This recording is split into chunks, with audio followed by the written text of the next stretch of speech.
Collected Essays of Valerie Lynn Stevens. Letter to Eckhart, Meister. Sometimes when we are hurting, we begin our own slow but sure self-annihilation. It is almost a sort of wishing of ourselves into non-existence, as if the fantasy of our own demise can somehow magically substitute for the inevitable actuality of our own mortality. So we construct all sorts of eccentric excuses and philosophies to pull the wool over our own eyes to the glaring truth that we do care, and perhaps even more so in these lucidly sentient moments of quiet desperation. It's not as if we wish for death, although we very well may have earnestly attempted to sever all possible ties with life. For, as many intuit, life is what we truly fear. And the funny thing is, when we have emerged once again from our caves of isolation and darkness, how we look back and can never seem to recall what we were fighting against in the first place. Yet this is the nature of all war and truce. And perhaps we do this because we are mistaking what was truly our valiance and our virtue for self-preservation and its methods of retreat.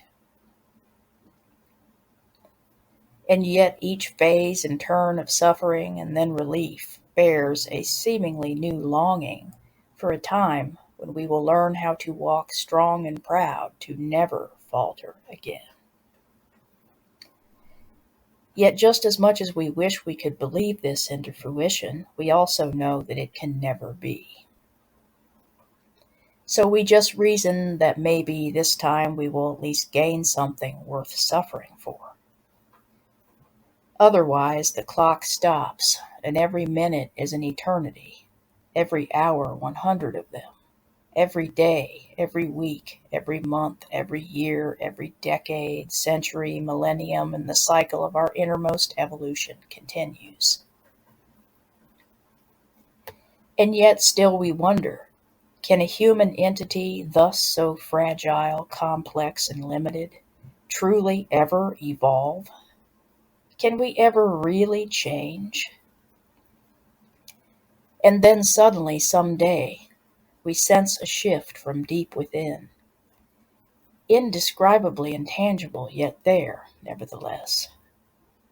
And before we can fully decipher what it is exactly that we had passed our time so studiously and yet seemingly fruitlessly. 4. The fog lifts, and in a kind of perverse joy and unburdening revelation, we find that we have become the soul of Eckhart, laughing at its creator, as its creator God smiles fondly back unto his creation, knowing that the punchline could never be read in the answers, but in the absurdist, but in the end redemptive tragedy being played out in the edifying process of the asking itself.